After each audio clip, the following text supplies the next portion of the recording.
Alright, we're doing another propane video on my filling station.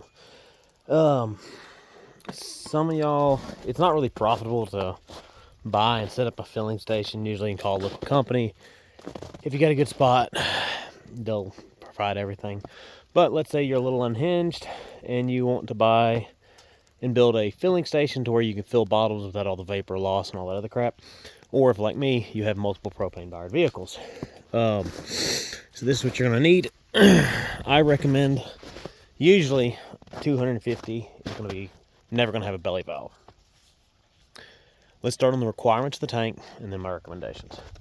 First and most important requirement for a filling station is you need a belly bung. These are just, literally bungs in the bottom. You're going to have a little check valve right here. This is required. You don't have to have it in there to make it flow. You want this overflow check valve. They've got like a little cone on them that prevents excessive flow. But I recommend one of those, and you'll have an emergency pull. It's pulled, it does. I put a secondary valve on mine right here. So there's the valve.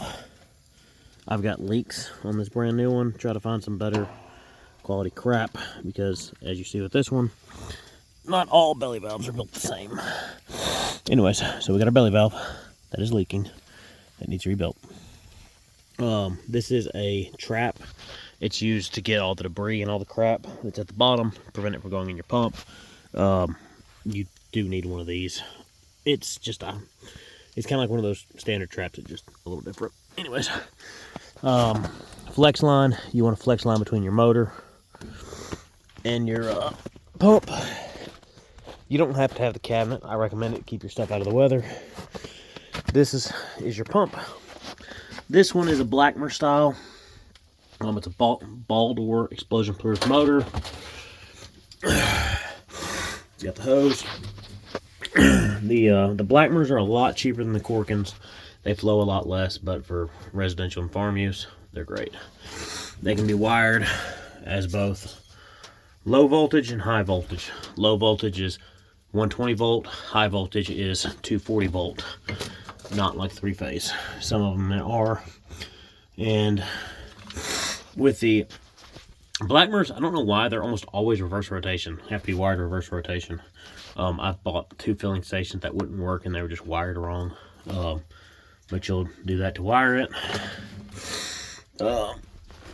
You'll have your high pressure hose. This one's got an actual disconnect on it. This one was abandoned by a company that went bankrupt. Sat on the guy's property for 8 years, and he decided to sell it.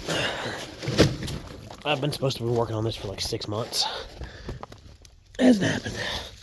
But there's your hose. I recommend if you're just going to fill bottles or something, don't do these heavier styles.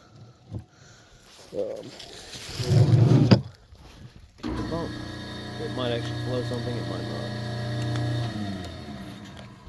Yeah, she ain't flowing shit.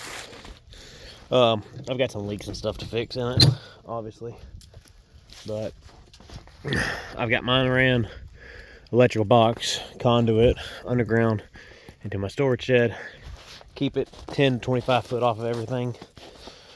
But I recommend at least a 500 gallon tank, because almost no 250s have belly valves. They exist, they're just really, really hard to find. Altogether, to set one of these up is going to be about $5,000 to $6,000, maybe including the tank, those legs. You need it up off the ground. They're not required to be like that, but I would recommend it. Electrical cost, I think they're like a 1.5 horse motor. They're not high horse. They need to be grounded really well. But yeah, they're pretty simple. Biggest thing is you need a belly valve tank. The pumps, there's a Blackmer and a Corkin. Corkins are better pumps, but those pumps are like $3,000 alone. These are like $2,000. Any other questions, ask.